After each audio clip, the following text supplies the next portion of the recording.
All right, here we go. This is the 6-week challenge meal plan that you received. You have a custom plan that is based off of the measurements that we took in the gym.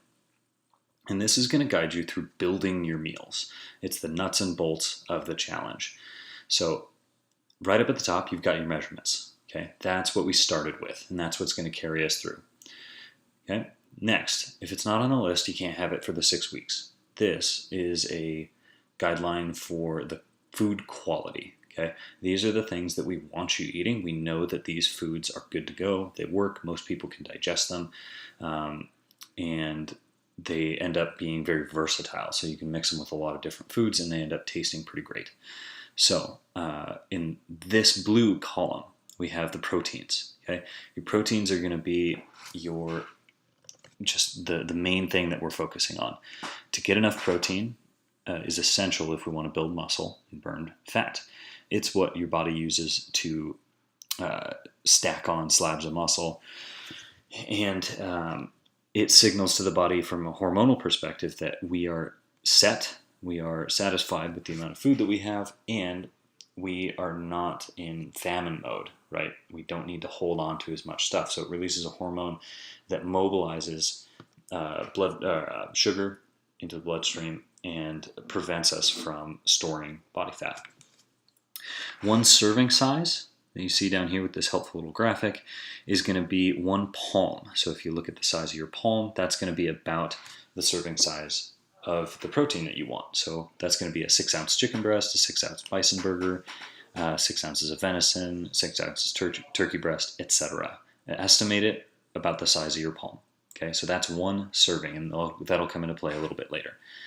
Okay, over here we have the vegetables. Go nuts on veggies. The vegetable serving size is 1 fist, and we're going to exclude these vegetables from the list. Why? As I mentioned in the other video, these are a little bit higher in carbohydrates, so it makes it more difficult for us to track the exact number of carbs and sugars that we're getting in the diet. So stick to green and leafy vegetables. Salad greens, cruciferous veggies like broccoli and Brussels sprouts, stuff like that. Those are good to go. Next is the carbs, our orange servings. 1 cupped hand, right? And that's like a small cup, not a giant claw cup. Okay, small cupped hand, and that's going to end up being about 1.5 cup mashed sweet potatoes, 1.5 cup red potatoes. You can see that the actual volume of food is different for each type, and that's measured out for the number of grams of carbohydrates that we want and the number of calories we want from that. Just remember that about 1 cupped hand for most things is going to end up being 1 serving, and if you have a question about it, it's going to be these measurements up here. Lastly, we have our fats. Okay, that is about the size of a thumb or a tablespoon, right? 2 tablespoons for almond butters, peanut butters. Mind you, these are natural almond butters and peanut butters. I just wanted to take time. Again, it's for getting rid of excess sugars. So a natural almond butter is going to have ingredients, almonds, versus all of the sugar and smoothing agents that they use in the really processed ones. Okay. So next, this is the outline for your meal plan. And each person's is going to be different. Some might look the same, but each person's meal plan is going to be custom for them. These graphs were created when we input your information into the calculator. So these are going to be how you build your plates. Okay, so you can see that this takes 1 serving of protein, that's the blue, 1 serving of veggies, 1 serving of fat, and 1 serving of carbohydrates. Okay, that's how we build our breakfast. So you can see down here I've done this little example. 1 serving of protein, that's going to be 6 egg whites, half a serving of carbohydrates, so that's going to be 1 serving of carbohydrates, that's going to be 2/3 cup of dry oats, and then 1 serving of veggies is 1 cup of spinach. This is actually really similar to what I eat on a daily basis. You're also going to add a little serving of fat. So what I do to get that fat, I just leave the yolks in the eggs. So if it says that you get a serving of fat here, one of the yellows, just leave the egg yolk in and that's good to go. Or if you're sauteing your spinach, something like that, use olive oil or coconut oil to saute it. Okay, so that's your breakfast.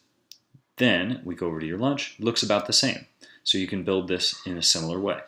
6 ounces of chicken breast, 1 cup of brown rice, and then 1 cup of broccoli. And that ends up being that. That plate And then to add the serving of fat, what I'm going to do is just have some olive oil on top of basically my chicken salad here. Straightforward, easy. For dinner, only difference is there's no carb portion. So 6 ounces of tilapia, 1 cup of mixed greens, and then I'm going to drizzle some oil over it, maybe some flaxseed oil, something like that. Okay, make it nice and delicious. Okay, in between, you're going to notice that you have 2 shakes. This is to make it super easy to get enough protein. A lot of people miss out on the amount of protein that they need throughout the day. It's tough to eat lean proteins that you have breakfast, lunch, and dinner. It's tough to eat large servings of those on a regular basis. So we found that shakes are a really good way for people to start losing weight and get enough protein throughout the day.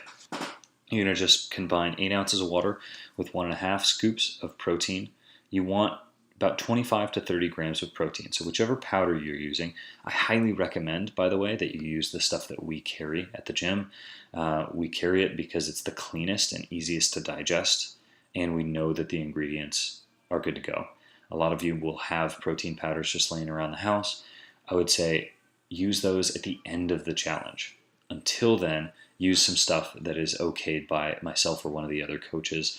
If you have a question about it, bring it in or send us a picture so that we can give you the okay. Again, that's a picture of the ingredients because we want to check out what's actually in it. So you're getting 2 shakes. The shake that you want to drink the first shake like as a snack in between breakfast and lunch, and then you want to drink this shake after your workout. Okay, you can drink it pre or post-workout, but the post-workout shake makes it super easy to get protein and make sure that you start the recovery process as soon as possible. Okay, and then you just have your normal dinner meal right after that. So if you're working out at 6:30 p.m., you're going to drink this at 7:30 p.m. and then go home about 8 p.m., eat your last dinner. Okay, so that is the overview of the meal plan. Okay. Anything else? We'll talk about supplements in a later video. For now, just focus on building your meals in this way. Okay, so 1 palm of protein, 1 fist of veggies, 1 serving of carbs, 1 cupped hand of carbs, and then a little smidgen of fat. Okay. If you have any questions about this meal plan as it pertains to you building your own meals, let me or one of the other coaches know. That should be enough to get you started. See you on the floor.